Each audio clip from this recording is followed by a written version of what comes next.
सिङ्गो नेपाल भारतमा गाभिएको सिक्किम जस्तो हुनबाट रोक्नको निम्ति सिङ्गो नेपाल प्रोटेक्टरेट संरक्षित भुटान बन्ने कुरालाई रोक्नको निम्ति कुनै नेताले कुनै नेपालीले पृथ्वीनारायण शाहपछि कदम चालेको छ भने ती राजा महेन्द्र हो। उनले अहिले पनि मलाई दुःख लाग्छ हाम्रा देशका धुरन्धर पोलिटिसियनहरू 60 वर्षदेखि हामीले विधानसभामा आएको बल्ल बल्ल पायौँ भन्छ। ए बाबा तपाईँले 9-10 सालमा विधानसभा पाएको भए त्यसबेलै सिक्किम बन्नुहुन्थ्यो, त्यसबेलै तपाईँ भुटान बन्नुहुन्थ्यो। त्यो विधानसभा नेपालीहरूको मागै होइन, नेहरूजीले आफ्नो निम्ति राखेको पहिलो दिल्ली सम्झौताको लास्ट एजेन्डा हो। यसलाई महेन्द्रले चिन्नुभयो, महेन्द्रले पन्छाउनुभयो, त्यो आइदिनु भयो। 26 सालमा उत्तरी चेकपोस्टमा बसेका 750 जति इन्डियन आर्मीलाई चेकपोस्टमा बसेकालाई फिर्ता गरिदिनु नेपाल जोड्यो। त्यसै कारण सिपी मैनालीले राजा महेन्द्रलाई राष्ट्रवादी भन्छ। सिपीजीले सजिलै बोलिदिनु भयो, सजिलै बोलिदिनु भयो। उहाँले बोल्दै जाँदा पहिला राजतन्त्र सिद्ध्याउनु पर्छ भनेर टाउको काट्ने सुरुवात उहाँले गर्नुभयो।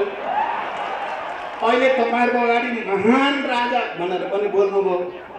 मलाई त लाग्यो उहाँ राप्रपाको अध्यक्ष हुने तयारी गर्दै हुनुहुँदो रहेछ क्यारे। साँच्चै त्यसै हो भने सिपीजीलाई बधाई छ। म त्यस्तो भाषा बोल्न जान्दिनँ, हाम्रो मत त मिल्दैन। म गणतन्त्रवादी, म धर्मनिरपेक्षतावादी, तर म पनि तपाईँहरू जस्तै राष्ट्रवादी। उद्घाटन समारोहमा आयोजन मलाई आमन्त्रण गर्नुहुने राष्ट्रिय प्रजातन्त्र पार्टीका सबै नेताहरू, नेतात्रय लगायत सबै यसका संस्थापक नेताहरू म आभार प्रकट गर्न चाहन्छु।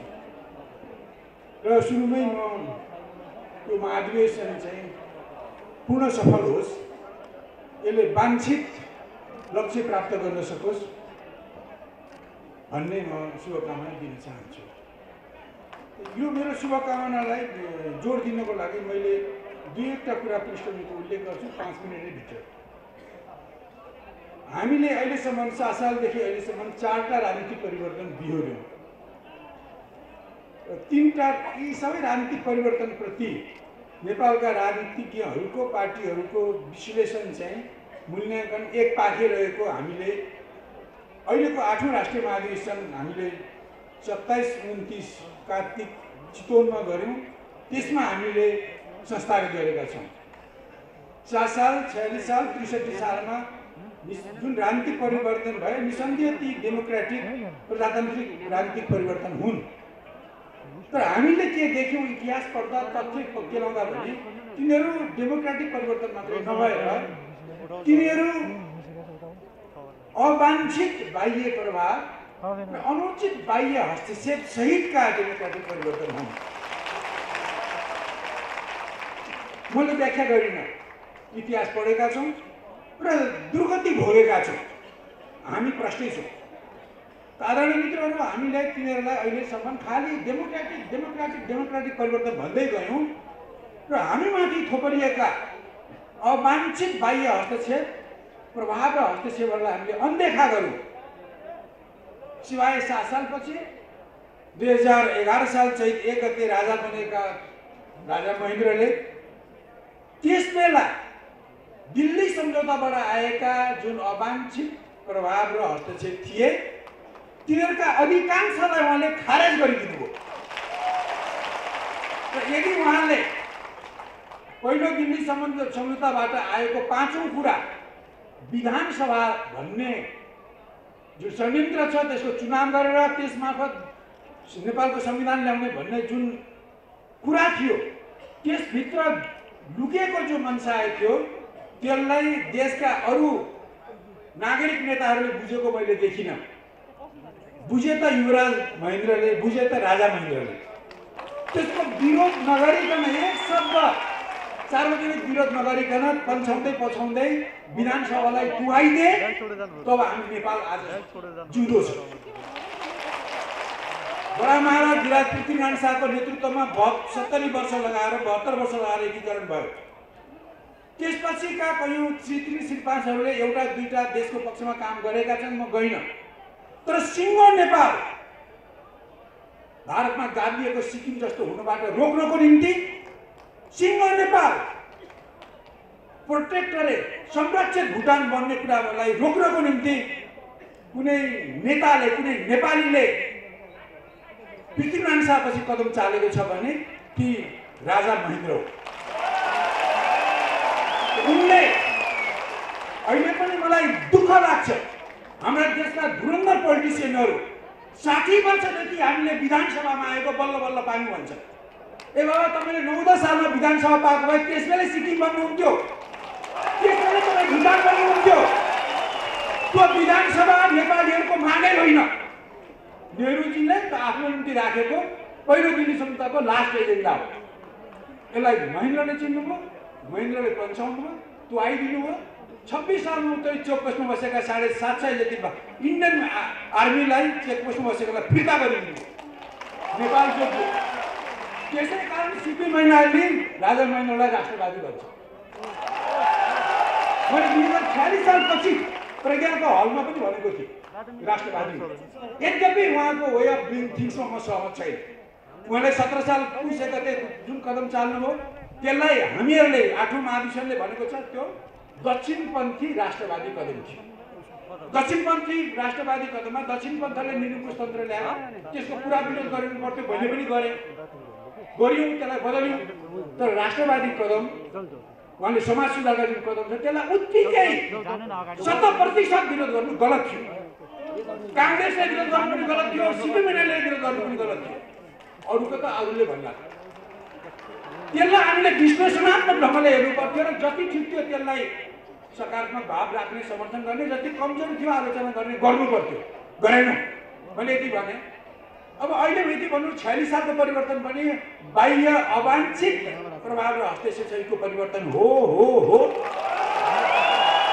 र हाम्रो पुष्पकमल दाहालले नेतृत्व गरेको जुन पछिल्लो 63 सालको परिवर्तन छ, उहाँ प्रमुख शक्ति बनेर त्यसले पनि अवाञ्छित बाह्य प्रभाव र हस्तक्षेप ल्यायो।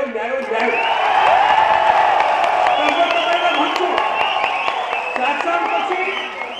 7 सालपछि किङ महेन्द्र जस्तो राष्ट्रवादी भन्थे। यद्यपि उहाँ सामन्ती कुलको, उहाँको तरिका निरङ्कुशतन्त्री थियो, त्यो देश सुहाउँदो थिएन। हामीले विरोध गऱ्यौँ, सिपीले पनि विरोध गर्यो, ठिक थियो। तर त्यो पछि विदेशी प्रभावलाई, हस्तक्षेपलाई विरोध गर्ने एउटै व्यक्तित्व महेन्द्र नै हो। 46 सालपछि परिवर्तन भयो। म पनि त्यो परिवर्तनको वाहक हो, माधव नेपालजी पनि त्यो परिवर्तनको वाहक हो।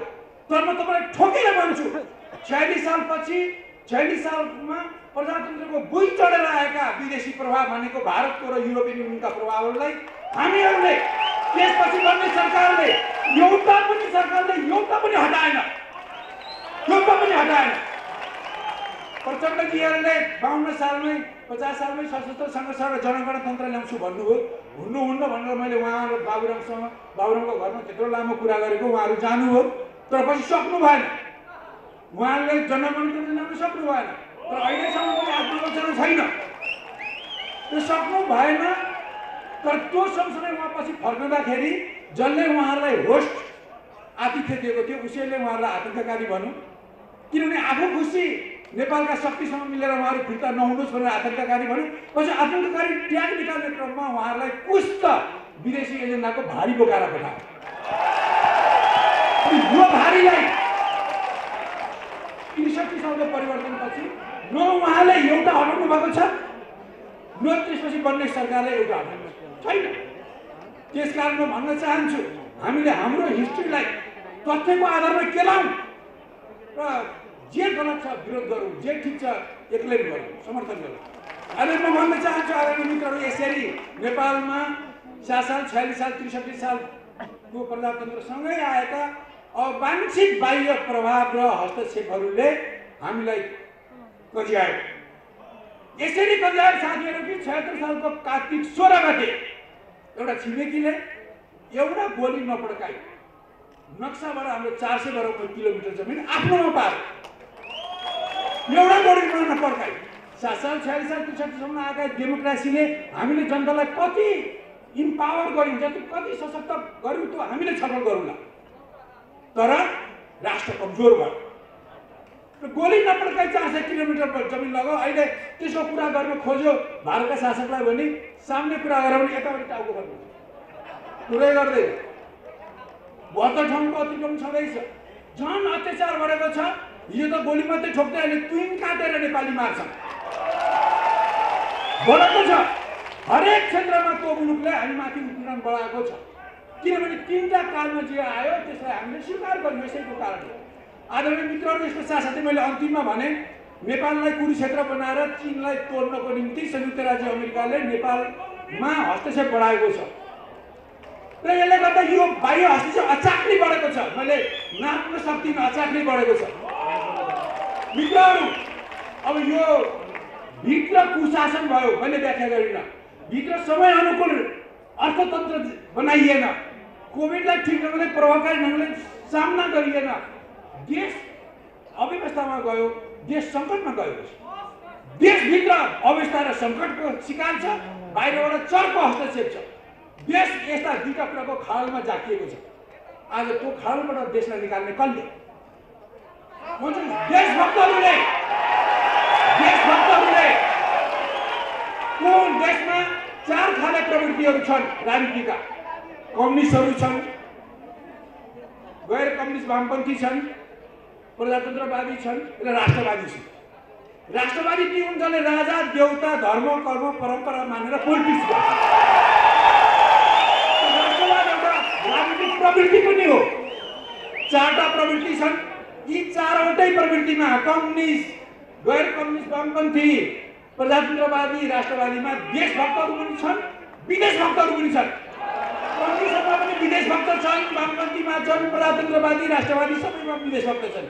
अहिले मैले भनेको थिएँ नि, सबै 4वटा राजनीतिक ट्रेनका, म ट्रेनको हुन्छ कुनै शक्ति सङ्गठनलाई भनेको होइन, यी 4 खाले ट्रेनमा रहेका देशभक्तहरू उभियौँ। देशका ज्वलन्त समस्याहरूको देशमुखी समाधानको एजेन्डामा मिलौँ। ठिक छ, म मार्क्सवाद मान्छु, अर्कोले केही बात मान्ला, अर्कोले डेमोक्रेटिक सोसियलिजम मान्ला, अर्कोले राष्ट्रिय प्रजातन्त्र मान्ला, अर्कोले सनातनी मान्ला। तर देशका जोल्दाबल्दा समस्याहरू जसले नेपालीलाई पिरोलिरहेको छ त्यसको राष्ट्रलाई बलियो बनाउने, जनतालाई बलियो बनाउने समाधानमा हामी एकगठ हौँ। म कामना गर्छु राप्रपा एउटा राष्ट्रवादी प्रवृत्ति बोक्ने पार्टी हो। राष्ट्रवाद एउटा राजनीति हो, तर राष्ट्रवाद, मार्क्सवाद, प्रजातन्त्र, वामपन्थ भन्दा माथिको कुरा हो देशभक्ति। देशभक्तिले सबैलाई समेट्नुपर्छ। त्यही तपाईँहरूमा रहेको देशभक्ति पनि म देख्छु, म व्याख्या गर्दिनँ। सबैमा देशभक्ति 4मा छ। त्यही कारण यी 4वटा स्ट्रिममा रहेका, प्रवृत्तिमा रहेका कम्युनिस्ट, गैर कम्युनिस्ट, वामपन्थी, प्रजातन्त्रवादी, राष्ट्रवादीमा रहेका देशभक्तहरू मिलौँ। हिजो प्रजातन्त्रले छिमेकीलाई गुहार्यौँ, पछि पर्न छिमेकी र युरोपलाई गुहार्यौँ, पछि छिमेकी युरोप र अमेरिकालाई गुहार्यौँ र हाम्रो दुर्गति भयो। मित्र हो, अब हामीलाई ती शक्तिले यो अहिलेको खाडलबाट निकाल्दैनन्। उनीहरूले खनेको खाडलमा उनीहरूले निकाल्दैनन्, बरु अझै हामीलाई गाह्रो छ। देशभक्तहरू हुनुपर्छ। देशभक्तहरू मिलेपछि तीबाट नेतृत्व जन्मिन्छ र तीबाट यो मुलुकको उद्धार हुन्छ। यो राष्ट्रिय प्रजातन्त्र पार्टीको एकता महाधिवेशनले यो कुरा बुझेको छ। मैले बुझेको छैन भनेर यो व्याख्या गरेको होइन। उहाँहरूले बुझेको कुरालाई अझ अलिकति थप्नको लागि सिपी मैनालीले, नेकपा मालेले यो 68 सालको कार्तिक 27, 28, 29 गते 8औं राष्ट्रिय महाधिवेशन गरेर जे निचोड निकाल्यो त्यो निचोड मैले तपाईँहरूको अगाडि पस्केको हुँ। तपाईँहरू देशभक्तिको बाटोमा बढ्नुहुन्छ भन्ने म आशा गर्छु। विश्वास गर्ने दिन आओस्, सबै मिलेर देश जोगौँ। यति भन्दै म राष्ट्रवादको महाधिवेशन पूर्ण सफल होस्। यो राष्ट्रवादमा नअल्मलियोस्, अझ अगाडि बढेर देशभक्तिको कमन एजेन्डामा आउने यसले आँट गरोस्।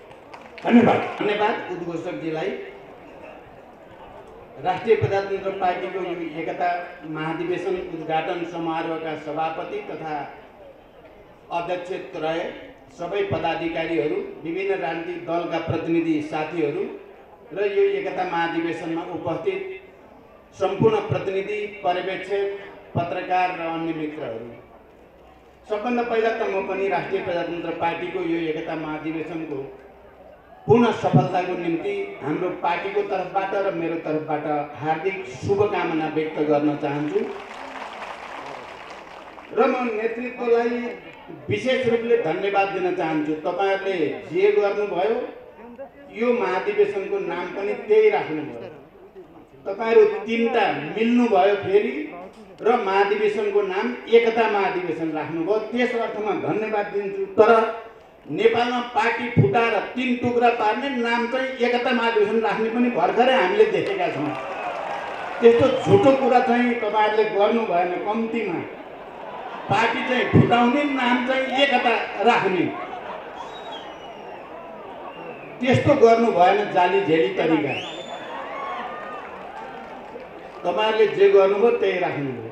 त्यस अर्थमा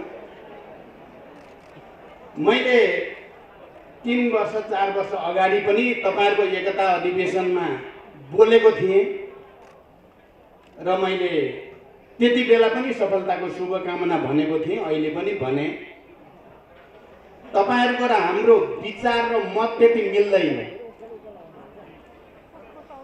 तर राष्ट्रिय भावना, स्वाधीनता प्रतिको निष्ठा, देशभक्ति तपाईहरुको हाम्रो एउटै छ। त्यस अर्थमा तपाई हामी उस्तै गोत्रका भनेको थिएँ मैले। हाम्रा मत विचार दर्शन मिल्दैन। म चाहिँ त्यहाँ पनि अहिले बडो चाहिँ अर्को भाषा बोल्न सक्दिनँ। हुन त हाम्रो सीपीजीले सजिलै बोलिदिनु भयो। उहाँले बोल्दै जाँदा पहिला राजतन्त्र सिद्ध्याउनु पर्छ भनेर टाउको काट्ने सुरुवात उहाँले गर्नुभयो। अहिले तपाईहरुको अगाडि महान राजा भनेर पनि बोल्नुभयो। मलाई त लाग्यो उहाँ राप्रपाको अध्यक्ष हुने तयारी गर्दै हुनुहुन्छ क्या अरे। साँच्चै त्यसै हो भने सीपीजीलाई बधाई छ। म त्यस्तो भाषा बोल्न जान्दिनँ। हाम्रो मत त मिल्दैन। म गणतन्त्रवादी, म धर्मनिरपेक्षतावादी, तर म पनि तपाईहरु जस्तै राष्ट्रवादी। राष्ट्रवादको व्याख्या गर्दा दुईटा फन्डामेन्टल आधारभूत कुरा छन्।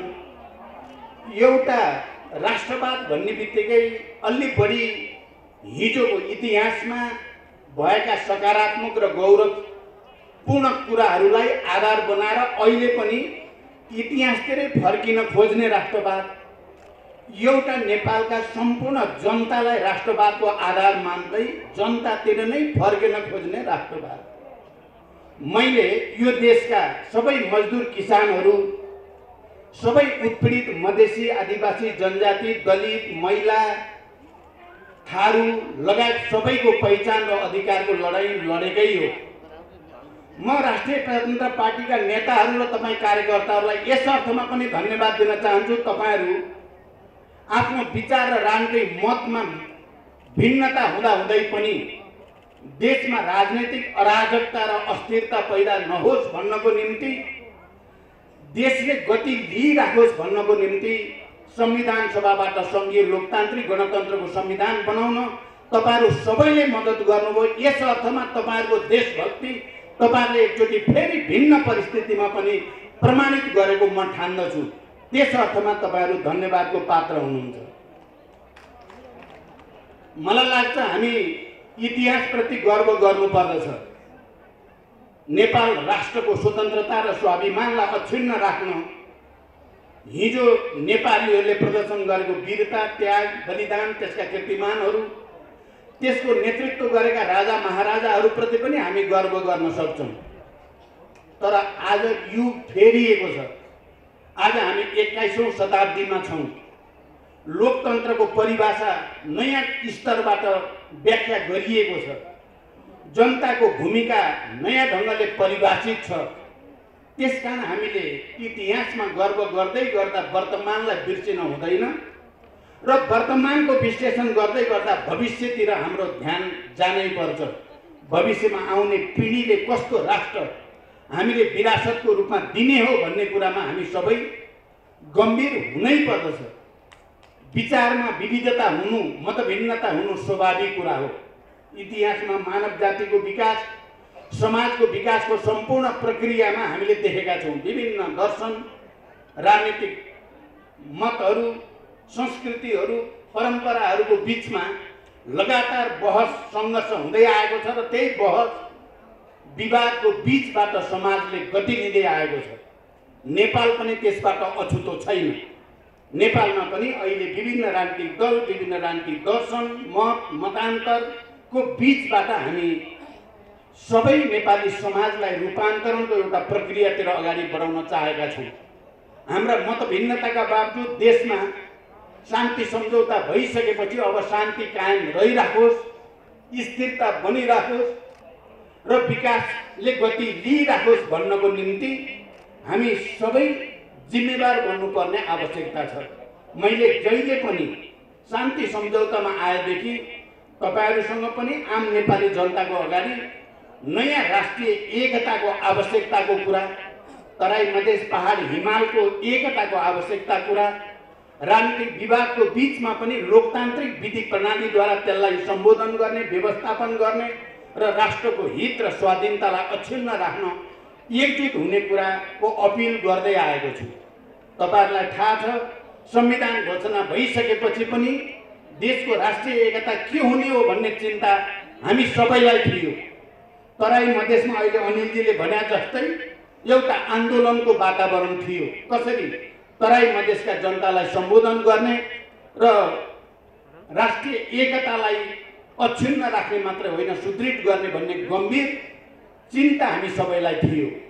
त्यति बेला मैले दोस्रो पटक प्रधानमन्त्रीको हैसियतले देशलाई लोकतान्त्रिक निर्वाचनतिर लैजाने अवसर मलाई फेरि जुट्यो र मैले सदनभित्र दुई पटक संविधान संशोधनको प्रस्ताव दर्ता गराएर पटक पटक मधेस केन्द्रित आन्दोलन र दलहरूसँग वार्ता संवाद गरेर, त्यति बेला हाम्रो यहाँ अध्यक्षत्रय मध्ये एक कमल थापा पनि मन्त्रीमण्डलमा हुनुहुन्थ्यो। हामीले धेरै मेहनत गरेर देशमा एउटा राष्ट्रिय एकताको वातावरण बनाउने, लोकतान्त्रिक निर्वाचनको वातावरण बनाउने र देशलाई गति दिने जमर्को गर्यौं। आज पनि त्यो आवश्यकता छ। हामी अग्रगमन भन्छौँ, हामीले अगाडि बढेर मात्रै समस्याको हल गर्न सकिन्छ, पछाडि हटेर पछाडि फर्केर सकिँदैन। इतिहास विभिन्न घुम्तीहरू, मोडहरू, थुप्रै आरोह अवरोह हुँदै जहाँ आइपुगेको छ, हामी सबैले आफ्नो विचारलाई, आफ्नो मतलाई सुरक्षित राख्दै, आफ्नो आत्मसम्मानलाई सुरक्षित राख्दै राष्ट्रिय एकता कायम गर्न भिन्न विचार हुनेहरूसँग पनि सहमति, उनीहरूसँग पनि समझदारी बनाउने कोसिस गरेर मात्रै राष्ट्रलाई एकताबद्ध राख्न सकिन्छ, लोकतन्त्रलाई गतिशील बनाउन सकिन्छ भन्ने म ठान्दछु। र मैले माओवादी आन्दोलनको एउटा नेताको हैसियतले, शान्ति सम्झौताको हस्ताक्षरकर्ताको हैसियतले, संविधान सभा र संघीय लोकतान्त्रिक गणतन्त्रको एउटा प्रमुख प्रवक्ताको हैसियतले पनि मैले सबैसँग र तपाईँ राप्रपाका नेता कार्यकर्ताहरूसँग मैले कहीँ न कहीँ तपाईँ र हाम्रो गोत्र मिल्छ, हामी सँगै हिँड्नुपर्छ भन्नुको मेरो तात्पर्य त्यही विविधतामा एकता, अन्तर्विरोधभित्र पनि सहमति र सहकार्यको उद्देश्यद्वारा प्रेरित छ। पक्कै पनि हाम्रो देश अझै पनि राम्रोसँग स्थिर भइसकेको छैन। अझै पनि राजनीतिक स्थिरताको निम्ति हामीले मेहनत गर्नु छ। हामी विभिन्न राजनीतिक दलहरूको बिचमा अन्तर्क्रिया, अन्तर्संवादलाई अझ घनीभूत बनाउनु छ र यो राष्ट्रलाई अक्षुण्ण राख्ने, यो राष्ट्रलाई गति दिने, सबै खाले वैदेशिक दबाव हस्तक्षेपबाट उन्मुक्त राष्ट्र निर्माण गर्ने ऐतिहासिक जिम्मेवारी हाम्रो काँधमा छ। त्यसमा हामी सबैलाई मतको आफ्नो स्वत्व स्वाभिमानको बावजुद राष्ट्र सबभन्दा माथि छ। त्यसकारण राष्ट्रको हितलाई सर्वोपरि राख्न अन्तर्संवादको संस्कार विकास होस् भन्ने शुभकामना सहित फेरि एकचोटि राष्ट्रिय प्रजातन्त्र पार्टीको यो साँचो अर्थमा एकता महाधिवेशन बनोस्। यसबाट देशको सुदृढीकरणको लागि, जनताको विकास समृद्धिको आकांक्षा पूरा गर्नको लागि सही नीति र नेतृत्व छानोस् भन्ने शुभकामना व्यक्त गर्दै बिदा हुन्छु। धन्यवाद।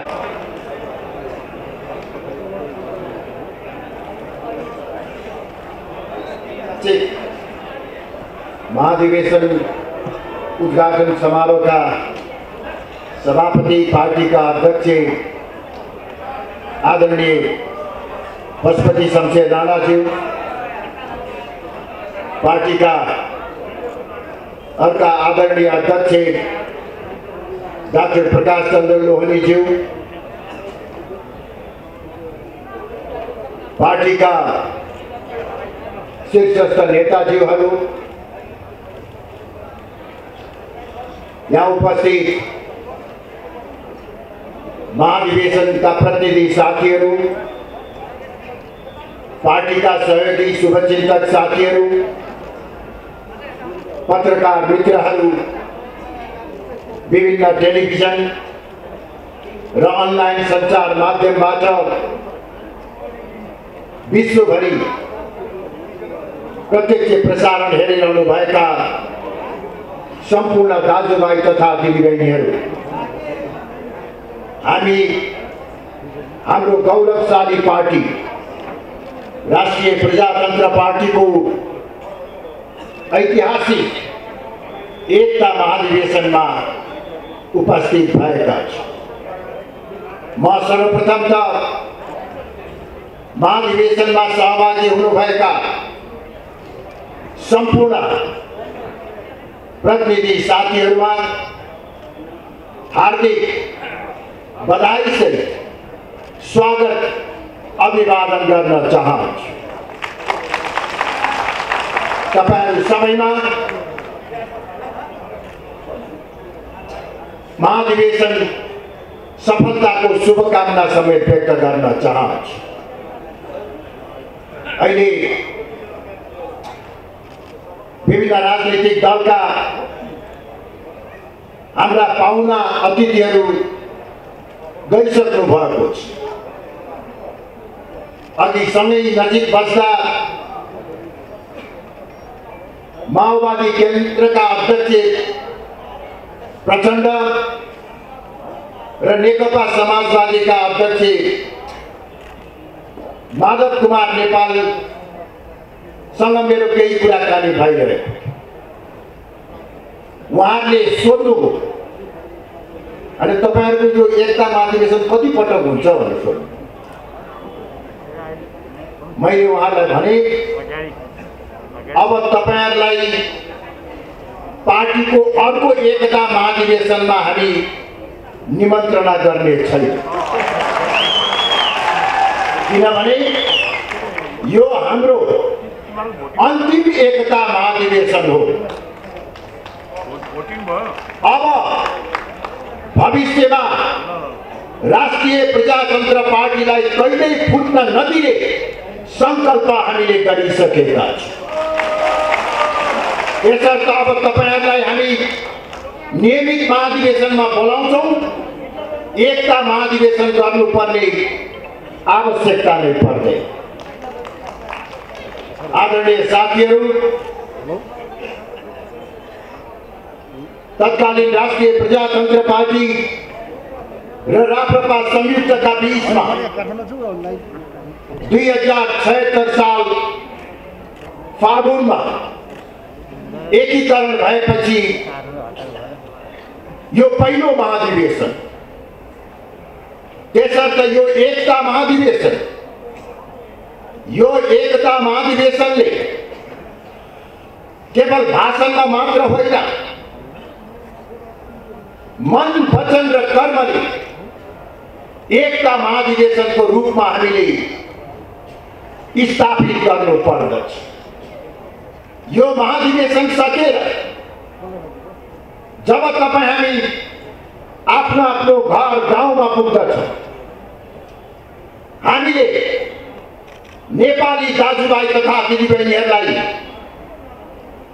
एउटा सन्देश पुर्याउनु पर्दछ। त्यो सन्देश भनेको यो एकता महाधिवेशनबाट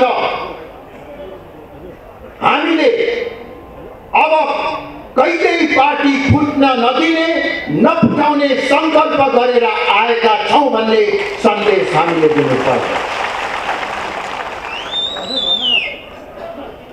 यो महाधिवेशनले पार्टीको वैचारिक कार्य दिशाको निर्धारण गर्ने। यसका निमित्त तपाईहरुको सर्वसम्मत प्रयासको निमित्त म आह्वान गर्दछु। यो महाधिवेशनले पार्टीको केन्द्रीय नेतृत्वको चयन गर्दछ। त्यो नेतृत्वको चयन पनि यथासम्भव सर्वसम्मतिको आधारमा तय गर्ने हामीले प्रयास गर्नुपर्दछ। कथम कदाचित सहमतिबाट हामीले नेतृत्व छनौट गर्न सकेनौं भने पनि प्रजातान्त्रिक अभ्यास र विधिबाट नेतृत्व छानेर पार्टीलाई आगामी दिनमा एकताबद्ध ढंगबाट अघि बढाउने प्रतिज्ञा तपाईं हामी सबैले गर्नुपर्दछ। कुनै पनि बहानामा हामीले नयाँ पुरानो अग्लो होचो वा अन्य कुनै पनि बहानामा विभाजनको रेखा कोर्नु हुँदैन। यो पार्टीमा स्थापना कालदेखि रगत र पसिना बगाएका नेताहरू अझै जीवित हुनुहुन्छ। म यस अवसरमा दिवंगत नेताहरूप्रति पनि श्रद्धाञ्जलि व्यक्त गर्दछु। पार्टीका संस्थापक नेता पूर्व प्रधानमन्त्री सूर्यबहादुर थापा आज हाम्रो माझमा हुनुहुन्न। यो पार्टी स्थापनामा उहाँको ठूलो योगदान रहेको छ। अर्का आदरणीय नेता राजेश्वर देवकोटा,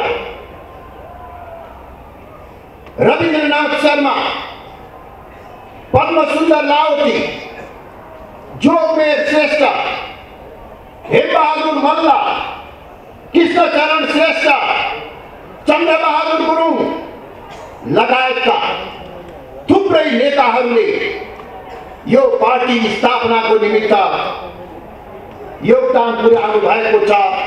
उहाँहरूप्रति हामीले यो महाधिवेशनमा सम्मान व्यक्त गर्नुपर्दछ। गत 73 सालमा भएको एकता महाधिवेशनमा मैले भनेको भनाइलाई फेरि एकपटक दोहोर्याउन चाहन्छु। त्यस वखत मैले प्रजातन्त्रवादी नेता बीपी कोइरालाले लामो निर्वाचनपछि 2033 सालमा राष्ट्रिय मेलमिलापको नीति बोकेर आउँदा व्यक्त गर्नुभएको एउटा विचार उद्धरण गरेको थियो। जति बेला दक्षिण एसियामा राष्ट्रियतामाथि स्वतन्त्र राष्ट्रहरूको अस्तित्वमाथि संकट देखा परिराखेको थियो, यही समय अगाडि मात्रै एउटा स्वतन्त्र राज्य सिक्किम विलय भएको थियो। पाकिस्तान भर्खरै विभाजित भएको थियो। त्यो अवस्थामा बीपी कोइरालाले नेपाल आएर भन्नुभयो, नेपालको अस्तित्व जगाउनको निमित्त राजा र जनताको बीचमा एकता हुनुपर्दछ। उहाँले यो पनि भन्नुभयो, मेरो र राजाको गर्दन एकै ठाउँमा रहेको छ। राष्ट्रियता र प्रजातन्त्र सँगसँगै जानुपर्दछ। यही क्रममा उहाँले यो पनि भन्नुभयो, तत्कालीन अवस्थालाई दृष्टिगत गर्दै पञ्चहरू प्रजातन्त्रवादीसँग नझस्क, प्रजातन्त्रवादीहरू पञ्च र राजासँग नकर छ।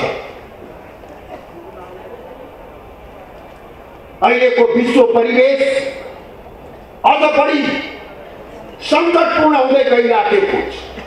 नेपालकै राष्ट्रिय सन्दर्भमाको कुरा गर्ने हो भने बाह्य शक्तिको चलखेल र प्रभाव तीव्र रूपले बढेर गएको छ। विदेशीहरूको रणनीतिक प्रतिस्पर्धा स्थल नेपाल बन्न सक्ने खतरा देखा परिराखेको छ। प्रजातान्त्रिक मूल्य र मान्यता कमजोर हुँदै गइराखेको छ। राज्यका अङ्गहरूको प्रभावकारितामा ह्रास आइराखेको छ। भ्रष्टाचारको दलदलमा मुलुक भासिएको छ। यस्तो अवस्थामा नेपालको राष्ट्रिय अस्तित्व, राष्ट्रियता र एकता हिजोको भन्दा अहिले पनि सङ्कटपूर्ण रहेको छ। त्यसर्थ म भन्न चाहन्छु, विभिन्न राजनैतिक दलका नेताहरू हुनुभएको भए म उहाँलाई सुनाउँछु, तर यो सञ्चार माध्यमबाट उहाँहरूको कानमा यो कुरा पुगोस् कि अहिले पनि देशलाई राष्ट्रिय मेलमिलापको आवश्यकता छ। राष्ट्रियता र प्रजातन्त्र एक ठाउँमा रहेको परिस्थिति निर्माण गर्नु परेको छ। त्यसर्थ अहिलेको सन्दर्भलाई दृष्टिगत गर्दै म भन्दछु, लोकतन्त्रवादीहरू राज संस्थासँग नतर्छ।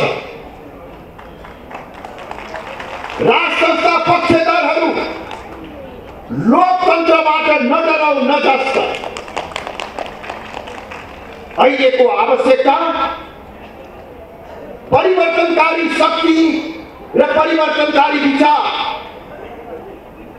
परम्परागत शक्ति र परम्परागत विचारको बीचमा सामञ्जस्यता र एकताको आवश्यकता छ। राजा र जनताको बीचको एकता, राष्ट्रियता र प्रजातन्त्र बीचको सामञ्जस्यता अहिलेको आवश्यकता हो र यो नै नेपालको राष्ट्रिय सुरक्षा र राष्ट्रिय अस्तित्वको ग्यारेन्टी हो।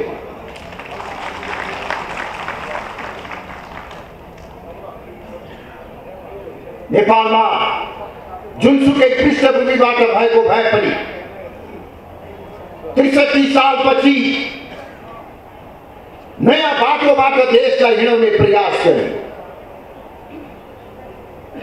हिन्दू राष्ट्रको पहिचानलाई समाप्त पार्यो, राज संस्थालाई पाखा लगाइयो, नेपालको एकात्मक राज्य प्रणालीलाई ध्वस्त बनाइयो। अघि नै पनि पूर्ववक्ता साथीहरूले भनिसक्नु भएको छ।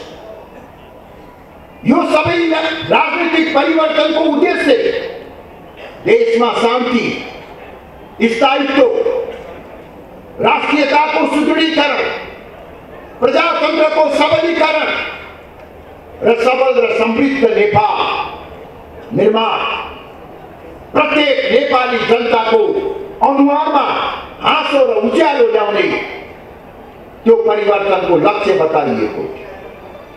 म राजनीतिक दलहरूको नियतमाथि शङ्का गर्न चाहन्न, तर के उहाँले जुन गन्तव्यमा लैजान भनेर देशलाई हिँडाउनु भएको थियो, जुन गन्तव्यमा जानको निमित्त हिन्दू राष्ट्रको पहिचान समाप्त पारेर धर्मनिरपेक्षता, राष्ट्र संस्थालाई पाखा लगाएर गणतन्त्र, एकात्मक राज्य प्रणालीलाई समाप्त गरेर संघीयता कायम गरियो। तर अहिले त्यसको ठिक विपरीत गन्तव्यमा देश आएर पुगेको छ। यो पृष्ठभूमिमा विगत 15 वर्षको देशको अवस्थालाई गम्भीर समीक्षा गरेर विगतका त्रुटि र कमी कमजोरीहरूलाई सच्याउने गरी धर्मनिरपेक्षता, गणतन्त्र र संघीयताको कार्यान्वयनका बारेमा समीक्षा गर्न, पुनर्विचार गर्न र सबै नेपाली अटाउने, नेपालको राष्ट्रियता बलियो हुने, प्रजातन्त्र सुदृढ हुने, नेपालको पहिचानको रक्षा हुने, नेपाली संस्करणको मौलिक प्रजातन्त्रको विकास गर्ने तर्फ ध्यान दिनको निमित्त म यो महाधिवेशनको हलबाट देशका प्रमुख राजनैतिक दलहरूमा विनम्रतापूर्वक आग्रह गर्न चाहन्छु। अघि एक पूर्ववक्ता मित्रले हामीलाई घुमाउरो पारामा केही सन्देशहरू दिनु, राष्ट्रियताको पक्षमा राप्रपाको अडानको प्रशंसा गर्नु, साथसाथै उहाँले भन्नुभयो तपाईहरू प्रतिगमनको वाहक नबन्नुहोस्, परिवर्तनको विरोध नगर्नुहोस्। म विभिन्न राजनीतिक दलका सम्मानित नेताहरू समक्ष यो सन्देश पुर्याउन चाहन्छु कि राप्रपा परिवर्तन विरोधी होइन। राप्रपा पुरानो व्यवस्थामा फर्कन खोजेको छैन। राप्रपाले खोजेको भनेको के हो भने सबै नेपाली अटाउने मौलिक प्रजातन्त्र, राजादेखि विप्लव माओवादीसम्म अटाउने राजनीतिक प्रणालीको निर्माण गर्नु। तपाईहरूको परिवर्तनकारी विचार र हाम्रो परम्परागत मूल्य र मान्यताको बीचमा सामञ्जस्यता खोजौँ। हामी पुरानो व्यवस्थामा फर्किने भन्दैन। 2063 साल भन्दा अघिको व्यवस्थामा फर्काउनको निमित्त राप्रपा खडा भएको होइन। राप्रपाले लिएको सर्वधर्म समभाव र पूर्ण धार्मिक स्वतन्त्रता सहितको हिन्दू राष्ट्र, राज संस्था सहितको प्रजातन्त्र, सुदृढ स्थानीय स्वायत्त शासनको विचार प्रतिगामी विचार होइन, परिवर्तनकारी विचार होइन, परिवर्तनको विरोधी होइन। हाम्रो मान्यता अग्रगामी र मध्यमार्गी विचार, परिवर्तनकारी शक्तिहरूको पनि विचार। तपाईहरू धार्मिक स्वतन्त्रताको पक्षमा हुनुहुन्छ, हामी त्यसलाई स्वीकार्न तयार छौँ। तपाईहरू धार्मिक समानताको पक्षमा हुनुहुन्छ, हामी त्यसलाई स्वीकार्न तयार छौँ। यो परिवर्तनकारी तपाईहरूको विचार हामीलाई स्वीकार्नु छ।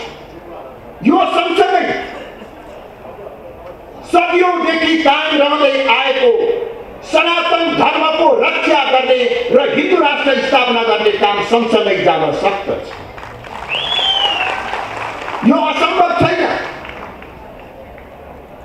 हामीले हिन्दू राष्ट्रको कुरा गरेर एउटा धर्मलाई मात्रै राज्यले विशेष संरक्षण र सुविधा दिनुपर्छ भनेको होइन। हामी कुनै धर्मका विरोधी होइनौँ, सबै धर्मको हामी सम्मान गर्दछौँ। तर नेपालीको पहिचानको रक्षा आवश्यक छ। नेपालीको पहिचान के हो? नेपाली भन्ने नाउँ हामीले किन पाएका छौँ? यो मेचीदेखि महाकालीसम्मको भूगोलमा जन्मेको कारणले मात्रै हामी नेपाली भएको हो? यो नेपाली हुनमा सदियौंदेखि कायम रहँदै आएको हाम्रो सनातन धर्म, संस्कृति, परम्परा र मूल्य र मान्यताको हात रहेको छ। यही धरातलमा नेपालीको पहिचान बनेको छ। धर्मनिरपेक्षताको आडमा यो सनातन धर्म संस्कृतिलाई समाप्त पार्ने प्रयास भएको छ। यो कुरा हामीलाई स्वीकार्य छैन। यसैगरी राज संस्थाको कुरा गरेर हामीले निरङ्कुश राजतन्त्रको कुरा गरेको होइन। हामीले नेपालको राष्ट्रियता र एकताको प्रतीकको रूपमा राजनीतिभन्दा माथि उठेको साझा संस्थाको रूपमा राज संस्था रहनुपर्छ भन्ने धारणा राखेका। परिवर्तनकारी शक्तिहरूको लोकतन्त्र कायम गर्न हामीलाई आपत्ति छैन। शासन जनताले गर्ने, सार्वभौम सत्ता जनतामा निहित रहने, जनताबाट निर्वाचित दल र प्रतिनिधिले देशको शासन सत्ता सञ्चालन परिवर्तन गर्ने, यही हो लोकतन्त्र भनेको। संसारभरि चलेको मान्यता प्राप्त गरेको लोकतन्त्रको परिभाषा यही हो। जनताद्वारा जनताको निमित्त जनताको सरकार लोकतन्त्र हो। यो लोकतन्त्रप्रति हाम्रो आपत्ति छैन। तपाईहरुले कायम गर्न खोज्नु भएको यो लोकतन्त्रलाई अझ बलियो बनाऊ त परिवर्तनकारी शक्तिहरूको यो लोकतान्त्रिक विचारको सम्मान गर्दै परम्परागत शक्ति र मूल्य र मान्यताको रूपमा रहेको राष्ट्र संस्थालाई पनि एउटा स्थान। यही हो राष्ट्र संस्था सहितको प्रजातन्त्रको कुरा। नेपालको भू राजनीतिक अवस्था, नेपालको धार्मिक सामाजिक परिवेशले राष्ट्र संस्थाको आवश्यकतालाई महसुस गरेको छ। यो हाम्रो भू राजनीतिक बाध्यता हो। यो बाध्यतालाई हामीले बिर्स्यौं भने, कसैको रहरले शोकले बिर्स्यौं भने हामीले आफ्नो अस्तित्व कुनै दिन सङ्कट पार्न सक्ने खतरा रहन्छ। यो मध्यमार्गी विचारका साथ नेपालको राष्ट्रिय राजनीतिमा राष्ट्रिय प्रजातन्त्र पार्टी एउटा अलग पहिचानका साथ, फरक विचारका साथ क्रियाशील रहेको छ। राष्ट्रियता, प्रजातन्त्र, मुलुकको आर्थिक समृद्धि हामी सबैको साझा एजेन्डा हो।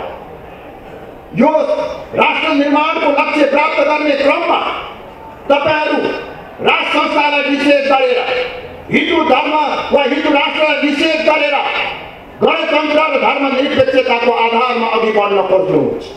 हामी गणतन्त्रलाई पनि निषेध नगरौँ, लोकतन्त्रलाई पनि निषेध नगरौँ, धर्मनिरपेक्षताको, धार्मिक स्वतन्त्रताको मान्यतालाई पनि निषेध नगरौँ।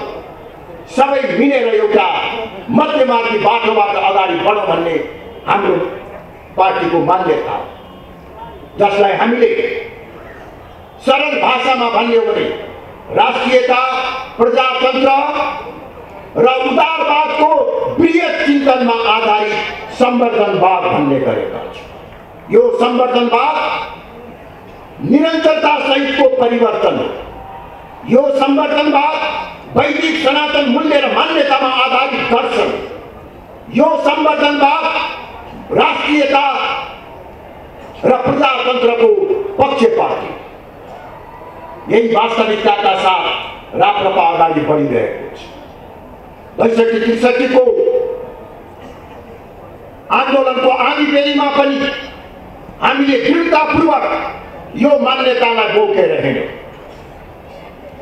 यो मान्यतालाई बोकेर हिँड्दा देशका विभिन्न कुना काप्चामा हामीमाथि सांघातिक आक्रमण भयो। हामीलाई सामाजिक बहिष्कार गरियो, राजनीतिक रूपमा निषेध गरियो, तर हामी चट्टान झैं जस्तै अडेर यो मान्यतालाई बोकेर सङ्घर्ष गर्दै गयो। 0बाट 4, 4बाट 25, 25बाट 37 सम्म हामी पुग्यौं। संविधान सभामा हाम्रो 25 वटा मात्र सिट थियो।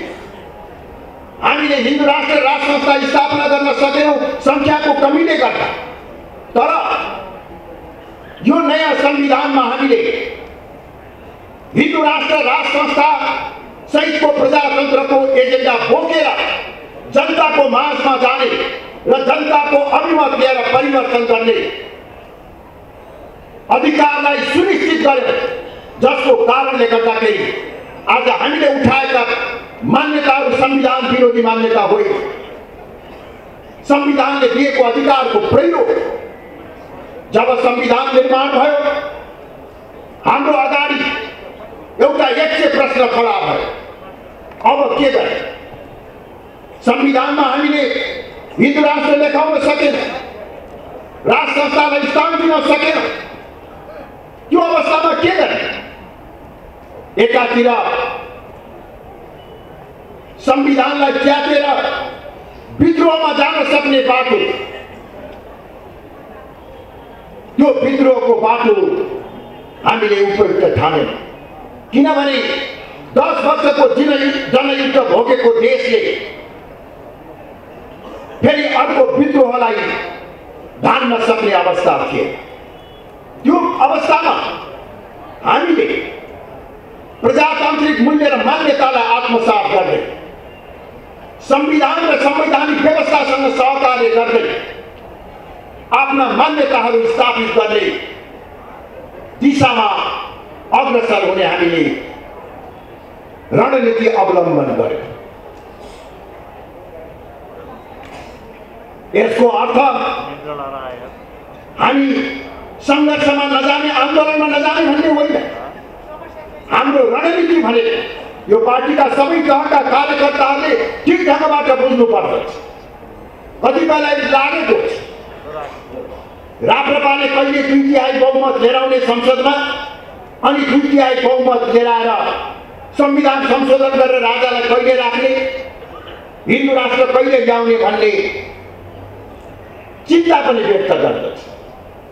म ती साथीहरूको चिन्तालाई अन्यथा ठान्दै उहाँलाई के मात्र स्पष्ट पार्न चाहन्छु भने हामीले सदन र सडक दुवै संघर्षको मैदानलाई प्रयोग गर्नुपर्दछ। संसदीय शक्ति र सडकको शक्ति दुवै प्रयोग गरेर हामीले हिन्दू राष्ट्र र राष्ट्र संस्था स्थापना गर्नुपर्दछ।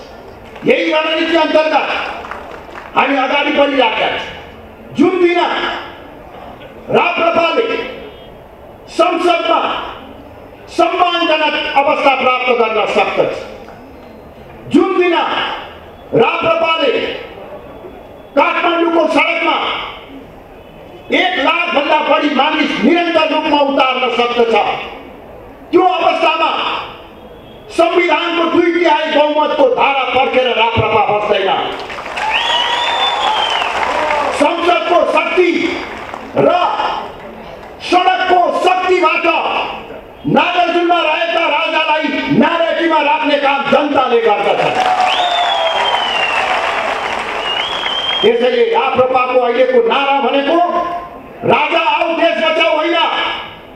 हाम्रो नारा, हाम्रो रणनीति भनेको जनता आऊ राजालाई ल्याऊ भन्ने नारा हो। यसै गरी हिन्दू राष्ट्रको स्थापनाको निमित्त पनि हामीले केवल संविधानको 2/3 बहुमत फर्केर बस्नुपर्ने जरुरी छैन। हिन्दू राष्ट्रको स्थापनामा तुलनात्मक रूपमा केही सजिलो छ, तर जुन दिन हामीले सडक र सदनको शक्ति आर्जन गर्दछौँ यस अवस्थामा हामी उपयुक्त बाटोबाट आफ्ना मान्यताहरू स्थापित गर्दछौँ। यही रणनीति बोकेर 73 सालपछि हामी अगाडि बढ्यौँ। त्यसको निमित्त हामीलाई लाग्यो एउटै विचार बोकेका पार्टीहरू अलग अलग बसेर यो लक्ष्य प्राप्त हुन सक्दैन। समान विचारधारा भएका पार्टीहरू एक ठाउँमा आउनु पर्दछ। एक ठाउँमा आयो भने हाम्रो शक्ति दोब्बर हुन्छ। यही मान्यताका साथ 2073 साल भदौ महिनामा हामीले तत्कालीन राप्रपाका अध्यक्ष पशुपति शमशेर राणा, तत्कालीन राप्रपा नेपालको अध्यक्षको नाताले मैले हस्ताक्षर गरेर ऐतिहासिक पार्टी एकता सम्पन्न गरे। तपाईहरु सबैको भव्य उपस्थिति र जोश जागरका साथ हामीले 2073 साल फागुनमा ऐतिहासिक एकता महाधिवेशन सम्पन्न गर्यो। त्यो महाधिवेशनमा देखा परेको जोश, उमङ्ग हाम्रा आँखा अगाडि अहिले पनि छानन गर्छ। हामीमा धेरै ठुलो आशा विश्वास, तर दुर्भाग्यवश त्यो एकतालाई हामीले 4-5 महिना पनि कायम गर्न सके। कसको कारणले गर्दा एकता भाँडियो त्यसमा म विस्तृत रूपले चर्चा गर्न चाहन्छु। आज 4 वर्षपछि यो महाधिवेशन हुन लागेको अवस्थामा म तपाईहरुलाई यति मात्र भन्न चाहन्छु, तपाईहरुले जुन विश्वासका साथ मलाई केन्द्रीय अध्यक्षमा जिताउनु भएको थियो, पार्टी एकता कायम राख्न नसकेकोमा आत्मालोचना साथ म तपाईहरुसँग क्षमा याचना गर्छु। त्यो मेरो नैतिक जिम्मेवारी हो, अरूलाई म दोष दिन चाहन्छु। पश्चात्पत्तिकै कारणले कसरी पार्टी विभाजनको त्यसको इतिहास लेखेर म नैतिक रूपले जिम्मेवार छु। र आज मेरो कार्यकाल समाप्त हुनु अगावै 3 टुक्रामा विभाजित भएको राष्ट्रिय प्रजातन्त्र पार्टीलाई फेरि एकीकरण गरेर यो एकता महाधिवेशन गराउन सक्षम भएकोमा मलाई हर्ष मात्र होइन गौरवको अनुभव हुन्छ। एउटा चुनाव हार्दैमा पार्टीको सिद्धान्त मर्दैन, एउटा चुनावमा असफल हुँदैमा राष्ट्रिय प्रजातन्त्र पार्टी कमजोर भयो भन्ने हीन मानसिकता कसैले पनि राख्नु हुँदैन। राजनीतिक दलको आरो अवरोह क्रममा हामीले देखेका छौँ। कुनै बेला नेपाली कांग्रेस 2/3 बहुमत लिएर राज्य सञ्चालन गर्दथ्यो भने गत निर्वाचनमा 23वटा ठाउँमा मात्रै नेपाली कांग्रेस निर्वाचित हुन्छ। कुनै बेला झन्डै 2/3 बहुमत प्राप्त गरेको माओवादी अहिले खुम्चिँदा एउटा सानो पार्टीको रूपमा आइपुगेको। भारतमा हेर्ने हो भने 2 सिट भएको भारतीय जनता पार्टी कहिले 25, कहिले 20, कहिले 25 हुँदै अहिले आखिर 40-45 वर्ष पछाडि आएर झन्डै 2/3 बहुमतमा सरकारमा पुगेको छ। यस कारणले गर्दा राष्ट्रिय प्रजातन्त्र पार्टीको सफलता र असफलताको कथा एउटा चुनावबाट लेखिँदैन। हाम्रा केही कमी कमजोरीहरू भए निर्वाचनको पूर्व सन्ध्यामा पार्टी विभाजित हुन पुग्यो। निर्वाचन चलिरहेका छ, पार्टी विभाजित भयो। नेपाली कांग्रेससँगको हाम्रो सहकार्यमा इमान्दारिता भएन। 165वटा संघीय निर्वाचन क्षेत्रमध्ये 5वटामा मात्र उम्मेदवार उठाउनु र 160वटामा उम्मेदवार खडा नगर्नु हाम्रो ठुलो गल्ती थियो। 320वटा निर्वाचन क्षेत्र प्रदेश सभा निर्वाचन क्षेत्रमध्ये झन्डै 325वटामा हामीले उम्मेदवार खडा नगर्नु अर्को भूल थियो। त्यति हुँदाहुँदै पनि तत्कालीन राप्रपाले झन्डै 2 लाख र राप्रपा संयुक्त र राप्रपा राष्ट्रवादी मिलाएर झन्डै 1 लाख भोट प्राप्त गरेको छ।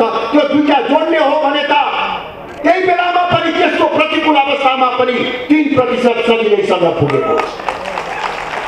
अहिलेको आवश्यकता भनेको केवल केही 2-4 सिट बढाउने मात्र होइन, राप्रपालाई देशको अग्रणी शक्तिको रूपमा स्थापित गर्ने।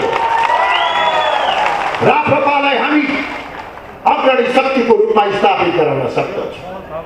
वास्तवमा त्यही परिकल्पना, त्यही सपना बोकेर हामीले 2073 सालमा पार्टी एकीकरण गरेको।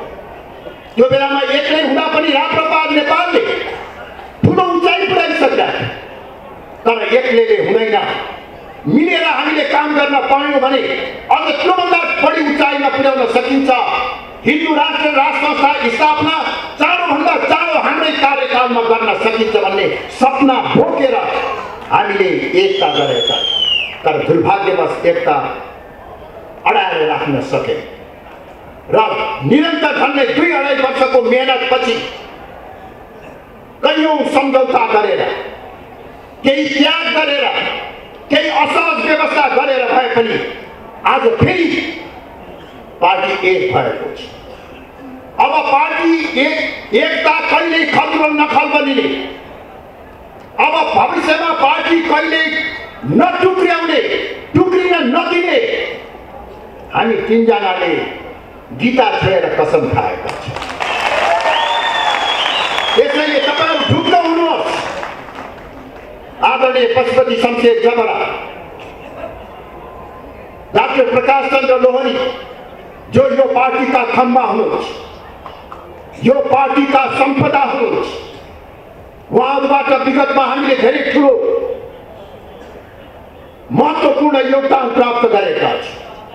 अहिले निर्वाचन नलड्ने घोषणा गर्नु भएको छ, तर उहाँहरूको मार्गदर्शन, उहाँहरूको सक्रिय भूमिका आगामी केही वर्षसम्म रहन सक्दछ।